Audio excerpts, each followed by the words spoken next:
అధిక బరువు అనేక సమస్యలకు కారణం. సాహితీ యోగా ఆన్లైన్ క్లాసులో జాయిన్ అవ్వండి. నమస్తే మహాగారు. నమస్తే ఉషా. రీహీటింగ్ ఈ మధ్య కాలంలో చాలా మంది దీని గురించి అడుగుతూ ఉన్నారు. ఎప్పుడైతే మిగిలిపోయిన ఆహార పదార్థాలు ఉంటూ ఉంటాయో మళ్ళీ వేడి చేసి మనం తింటూ ఉంటాం. అది ఎంతవరకు కరెక్ట్ అంటారు? హెల్త్ వైజ్ గా మనం చూసుకుంటే ఎటువంటి ఇంపాక్ట్ ఉండే అవకాశం ఉంటుంది అంటారు? ఎస్పెషల్లీ ఆడపిల్లల్లో అయితే చాలా వాటికి దారితీస్తుందని చెప్తూ ఉంటారు. ఫుడ్ ఏదైనా సరే రీహీట్ చేసే ప్రాసెస్ లో కొన్నిటిని చేయకూడదు అంటాం. ఏ ఆహార పదార్థాలు చేయకూడదు, వెయిట్ ని రీహీట్ చేయాల్సిన అవసరం ఉంటుంది అండ్ ఎన్ని డిగ్రీస్ లో ఉండాల్సిన అవసరం ఉంటుంది అంటారు? రీహీటింగ్ అనే పదం కన్నా రీకుకింగ్ అనే పదం రైట్. రీకుకింగ్. రీహీటింగ్ అంటే అర్థం ఏంటంటే మనం నిన్న ఏదైతే స్టోర్ చేస్తామో ఫస్ట్ స్టోరేజ్ గురించి మాట్లాడదాం. స్టోరేజ్ ఆఫ్ ద ఫుడ్ అన్నది ఎప్పుడైనా కుక్ చేసింది 3 to 4 hours చల్లార్చినాక దాన్ని స్టోర్ చేసి ఇన్ కేస్ మిగిలిపోయింది ఏదైతే మనం పెట్టుకోగా మిగిలిపోతుందో అది తీసుకెళ్లి ఫ్రిడ్జ్ లో పెడతాం. దాన్ని ఫ్రీజ్ చేయడం కాదు, స్టోర్ చేయడం అంట. ఫ్రోజన్ వేరు, ఫ్రీజ్ వేరు. ఓకే, మామూలుగా ఏ డిగ్రీస్ లో 2 to 5 degrees of the Celsius లో ఫుడ్ ని ఎప్పుడైనా స్టోర్ చేస్తామో అది సేఫ్ మెథడ్. బట్ ఎప్పుడైతే మన దగ్గర కాదు, ఇది అవుట్ ఆఫ్ ద కంట్రీ, ఎప్పుడైతే అదర్ స్టేట్స్ వాళ్ళు ఎక్కడైతే వాళ్ళకి ఆప్షన్ లేదు, బోత్ ఆర్ వర్కర్స్, వాళ్ళకి ఇంకేంటంటే 1 month స్టోర్ చేసి పెట్టుకున్న వాళ్ళు కూడా ఉంటారు. వాళ్ళు ఈ ప్రకారంగా స్టోర్ చేసుకునే దానికన్నా ఫ్రీజింగ్ మెథడ్ని ఆప్ చేసుకోవచ్చు. Freezing is for 3 months. But మనం ఇక్కడ ఇండియాలోనే ఉంటున్నాం కాబట్టి మన పద్ధతి ప్రకారం 2 to 3 days is enough. But నేను వినేది ఏంటంటే maximum from the clients 1 week sambar చేసుకుంటామండి, దాన్నే తీసుకుంటామండి, తినే ముందు హీట్ చేసుకుంటాం, అదే పెట్టుకుంటాం అంటారు. ఆప్షన్ లేని వాళ్ళకి కంపల్సరీ స్టోర్ చేసుకోవాల్సిన అవసరం లేదు. ఆప్షన్ లేని వాళ్ళకి కూడా 2 to 3 days is the maximum. But option ఉన్నవాళ్ళు, ఇంట్లో ఉన్న వాళ్ళు కూడా 10 days సరిపడా 1 week సరిపడా చేసుకొని రోగాలు కొని తెచ్చుకోవడం ఎందుకని నేను అడుగుతాను. దీంట్లో స్టోర్ చేయడం వల్ల మళ్ళీ ఇంకో క్వశ్చన్ కూడా వాళ్ళే అడుగుతారు, ఏంటంటే దీనివల్ల న్యూట్రియంట్ లాస్ ఏమైనా ఉంటుందా మేడం? అసలు అందులో న్యూట్రియంట్స్ ఉంటాయా? ఫస్ట్ ఎందుకు మీరు స్టోర్ చేస్తున్నారు? ఫ్రెష్నెస్ కోసం, అది పాడవకుండా స్టోర్ చేయడానికి మాత్రమే. But in case of sufficient quantity, first step sufficient quantity వండుకునేటట్టుగా అయితే దాన్ని స్టోర్ చేసుకోవాల్సిన అవసరం లేదు. ఎవరికైతే ఆప్షన్ లేదో వాళ్ళు వండుకున్న తప్పు లేదు, వాళ్ళు కూడా 2 to 3 days. అది కూడా స్టోర్ చేసే పద్ధతిలో కూడా డోంట్ యూజ్ ప్లాస్టిక్.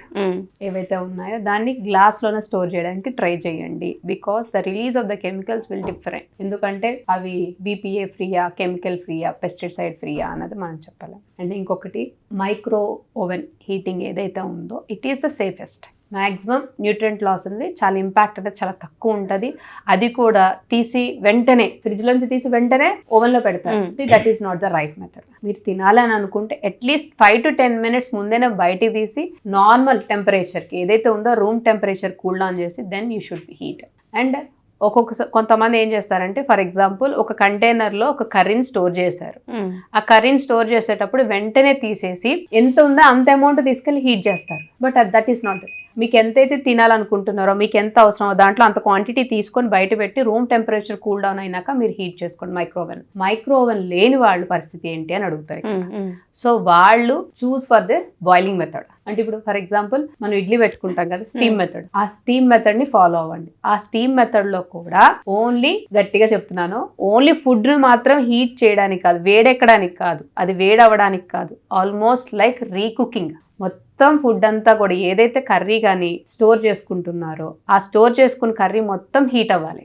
అంటే మనకి ఎలా బయటికి పొగలు కనిపించాలన్నమాట. బికాస్ ఏదైనా fungus or the bacteria over growth ఏమైనా అయితే మాత్రం ఆ హీట్ వల్ల పోతాయి. అండ్ అందరూ చేసే కామన్ మిస్టేక్, అందరూ చేసుకున్న అన్నం మిగిలిపోతే దాన్ని తీసుకెళ్లి ఫ్రిడ్జ్ లో స్టోర్ చేస్తాం. అవును, ఆ అన్నాన్ని కూడా ఎలా అంటే బ్యాచెస్ వైజ్ గా తీసుకోకుండా ఒకేసారి దాన్ని తీసుకెళ్లి ఓపెన్ ఎయిర్, దీంట్లో ఏమవుతుందంటే బ్యాక్టీరియల్ గ్రోత్ ఎప్పుడైతే మనము బయటకు వదిలేస్తామో దానికి ఒక యాక్టివ్ ఫామ్ ఉండదు బ్యాక్టీరియా దాంట్లో. ఎప్పుడైతే బయట తీసుకొచ్చి దాన్ని రీహీట్ చేస్తామో దాని యాక్టివ్ ఫామ్ అంటే దాంట్లో ఫుడ్ పాయిజనింగ్ అన్నది జరుగుతుంది. ఓకే, బ్యాసిల్లస్ అన్న బ్యాక్టీరియా నార్మల్ గానే ప్రెజెంట్ అయి ఉంటుంది. ఆ ప్రెజెంట్ అయినది నువ్వు సర్టెన్ కండిషన్స్ ఏవైతే ఎన్వైరన్మెంట్ కండిషన్స్ కానీ, హైజీన్ హ్యాండిల్ చేసే విధంలో కానీ, నువ్వు రీహీటింగ్ ప్రాసెస్ లో కానీ ఏవైనా either it is going to be high temperatures. లేదు అనుకుంటే ఓన్లీ అన్నం వరకు వేడి చేసి మనకి వెచ్చగా తగులుతుందా లేదా, or we are able to eat or not అన్నంత వరకే వేడి చేసుకొని వదిలేస్తాం. అలా కాకుండాను మొత్తం overall of the food batches wise గా చేసుకునేటప్పుడు it should not be more than 1 day for a rice. And ఇంకొకటి వచ్చేసి పాలకూర. పాలకూర పప్పులు ఇవి ఉంటాయి maximum try to cook for 1 day. దాన్ని ఇంకా స్టోర్ చేయొద్దు, దాంట్లో తీసుకోకూడదు, ఆకుకూరలకు వద్దు. నైట్రేట్స్ అన్నవి ఈజీగా రిలీజ్ అవుతాయి.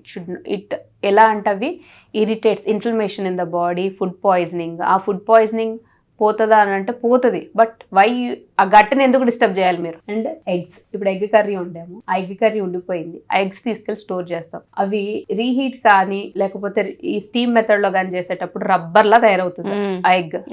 అవాయిడ్ చేయండి అసలు. ఎగ్స్ ఎంతవరకు అవసరం, ఎగ్స్ ఎంతవరకు అవసరం అన్ని మాత్రమే కుక్ చేసుకోండి ఇవి. అండ్ ఇంకొకటి పాలు వచ్చేసరికి ఇప్పుడు ఫర్ ఎగ్జాంపుల్ దాని ఎక్స్పైరీ డేట్ రేపటి వరకు ఉంది, ఆ ప్యాకెట్ ని అలాగే అట్టి పెడతారు. అలా చేసేదానికి ఫస్ట్ దాన్ని హీట్ చేసి స్టోర్ చేసుకోండి. Don't store it as with the packet. దాన్ని హీట్ చేసి గిన్నెలోకి పోసుకొని మళ్ళీ పెట్టుకోండి. మీకు ఎప్పుడు అవసరమైతే బ్యాచెస్ వైజ్ గా తీసుకొని 1 or 2 days అంతే. రీహీటింగ్ లో కానీ ఏదైతే రీకుకింగ్ లో కానీ 1 or 2 days is the maximum. ఇక మిగతా ఏవైనా కూడా బ్యాక్టీరియల్ గ్రోత్ ఫుడ్ పాయిజనింగ్ చాలా ఈజీగా అయిపోతూ ఉంటుంది. And coming to the fresh fruits ఎప్పుడైనా స్టోర్ చేయకుండా బయట పెట్టుకొని, ఇప్పుడు ఫ్రిడ్జ్ లో పెట్టారనుకోండి ఆ ఫ్రిడ్జ్ లోనే ఉంటాయి, మనం తీసి మళ్ళీ పెట్టేదాకా ఎవరు తీసుకోరు ఇంట్లో.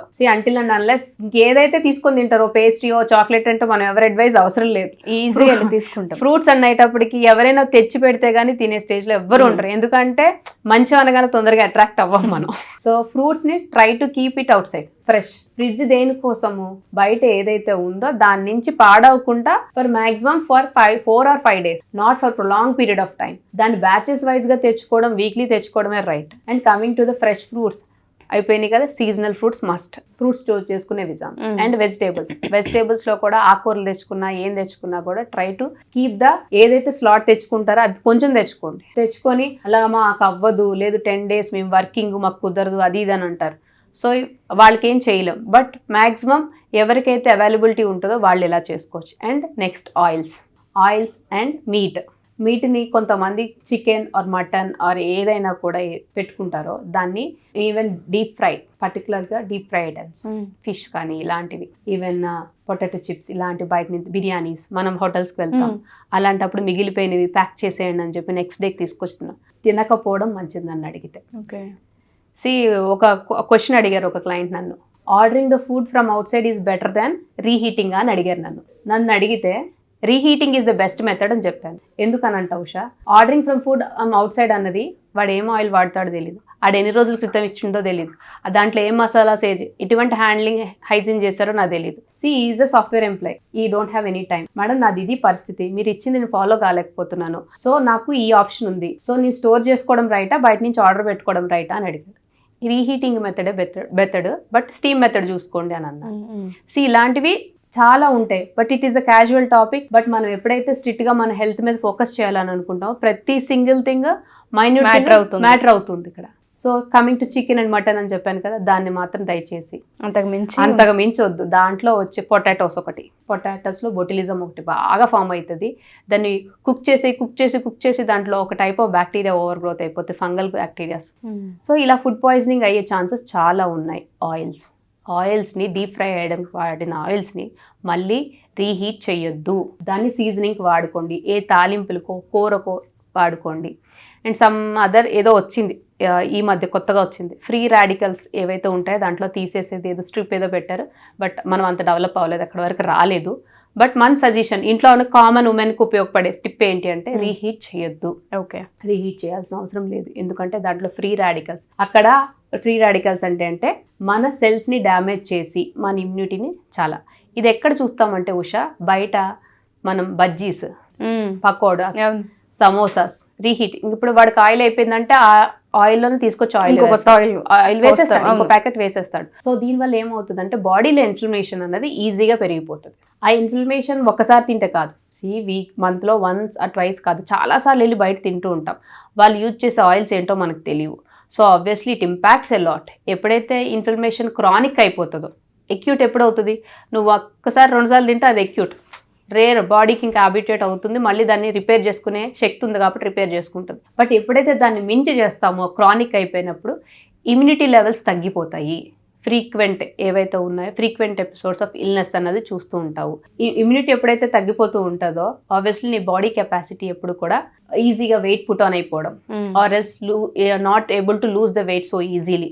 ఎందుకు అని అంటే ఇప్పుడు మనకు ఆప్షన్ లేనప్పుడు బయటికి వెళ్ళి ఫస్ట్ ఫుడ్ మనం ఇప్పుడు ఏమైనా స్ట్రెస్లో ఉన్నా దేంట్లో ఉన్నా డీప్ ఫ్రైడ్ ఐటమ్స్ కానీ లేకపోతే ఏ కబాబ్స్ కానీ వీటిల్లో ఆప్ట్ చేసుకుంటాం. బట్ ఇన్ని కేర్ తీసుకొని అక్కడికి మనం లూజ్ అయ్యేది అక్కడ. సో ఆయిల్స్ యూజ్ చేసేటప్పుడు రీహీటింగ్ మెథడ్ అన్నది కంపల్సరీ. ఏదైతే డీప్ ఫ్రైడ్ వాడారో అది ఖచ్చితంగా వాడకూడదు, అవాయిడ్ చేయాలి. సీజనింగ్ వాడకూడదండి, అంటే తాలింపులకి కూర వాడుకోవడానికి.